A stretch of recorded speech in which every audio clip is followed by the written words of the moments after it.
Hello breaking news చూస్తున్నాం. CM Revanth Reddy సాయంత్రం తెలంగాణ విద్యా కమిషన్తో భేటీ అయ్యారు. మొదటి విద్యాశాఖ ఉన్నతాధికారులతో సమీక్ష సమావేశం నిర్వహించి అనంతరం రాష్ట్రంలోని అన్ని యూనివర్సిటీల వీసీలతో సమావేశమయ్యారు.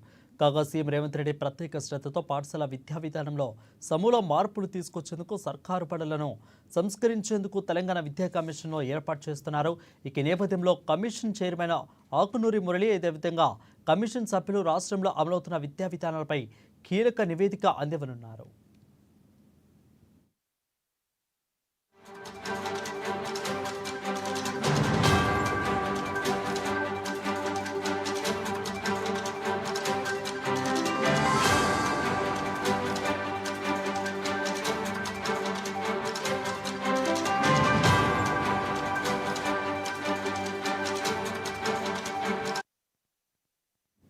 అదేవిధంగా పాఠశాల విద్యలో సమూల మార్పులు తీసుకురాబోతున్నట్లు ఇటీవల సీఎం రేవంత్ రెడ్డి శాసనమండలిలో ప్రకటించారు.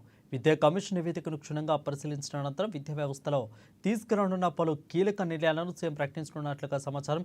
ఇక యూనివర్సిటీలలో నెలకొన్న సమస్యలపై వర్సిటీల నియామకాలపై సీఎం రేవంత్ రెడ్డి వీసీల చర్చ జరుగుతుందని తెలుస్తోంది. దీనిపై మరింత సమాచారం మా ప్రతినిధి భవిత అందిస్తారు. భవిత, చెప్పండి.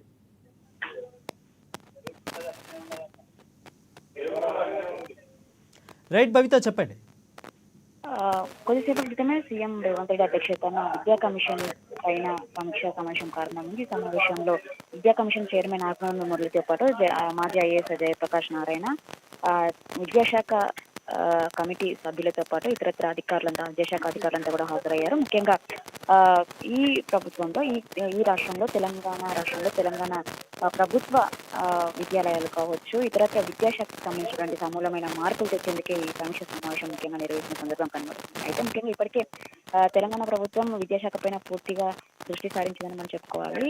కానీ ప్రభుత్వ విద్యాశాఖలో ఉన్నటువంటి విద్యాలయాల్లో ఎందుకు పూర్తిగా బలహీన పడిపోయినవి. ఒక విధంగా కార్పొరేట్ లెవెల్లో మనము విద్యలో సమూలమైన మార్పులు తెద్దామని చెప్పేసి ప్రయత్నం చేసినప్పటికీ ఎందుకు బలహీనంగా మారిపోతున్నాయి ప్రభుత్వ పాఠశాలలు. ఇందుకు కావాల్సినటువంటి తీసుకోవాల్సిన చర్యలపైన కూడా పూర్తిగా ఫోకస్ చేసే దిశగా ఈ సమీక్ష సమావేశంలో చర్చించుతున్నారు. ఎందుకంటే గతంలో మొన్న తాజాగా జరిగినటువంటి అసెంబ్లీ సమావేశాల్లో కూడా విద్యాశాఖ పైన చర్చ జరిగినప్పుడు ప్రతిపక్షాలు కూడా పూర్తి స్థాయిలో ఆరోపణలు చేశాయి, వివిధమైన విమర్శలు కూడా చేశాయి, కొన్ని సూచనలు కూడా చేశాయి. ఖచ్చితంగా విద్యా వ్యవస్థలో చాలా మార్పులు తీసుకురావాలి. ఎందుకు కార్పొరేట్ స్థాయిలో ఉన్నటువంటి విద్యా సంస్థల కంటే ఎక్కువ కూడా ప్రభుత్వ ఉద్యోగులకు విద్యాశాఖలో ఉన్నటువంటి వాళ్ళకి ఎక్కువ జీతాలు ఇచ్చినప్పటికీ ఎందుకు ఇంత తక్కువ మంది విద్యార్థులు ప్రభుత్వ బలలో చదువుతున్నారు. దానిపైన ఖచ్చితంగా పూర్తి స్థాయిలో దృష్టి సారించాలని చెప్పేసి వాళ్ళు చేసినటువంటి సూచనలు. అంతేకాకుండా అక్కడ ఉన్నటువంటి సదుపాయాలకు సంబంధించి ఇక్కడ తెలంగాణ రాష్ట్రంలో ఉన్నటువంటి వివిధ ప్రభుత్వ పాఠశాలలకు సంబంధించి కావచ్చు, గురుకుల విద్యాలయాలకు కావచ్చు,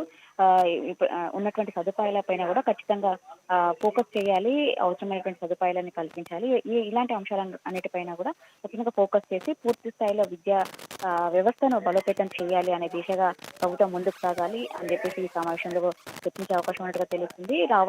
వచ్చేటువంటి అకాడమిక్ ఇయర్ కావచ్చు, వచ్చేటువంటి విద్యా సంవత్సరానికి తీసుకోవాల్సిన మార్పులపైన కూడా సమావేశంలో చర్చించనున్నారు. Right, thank you Bhavitha for the clear updates.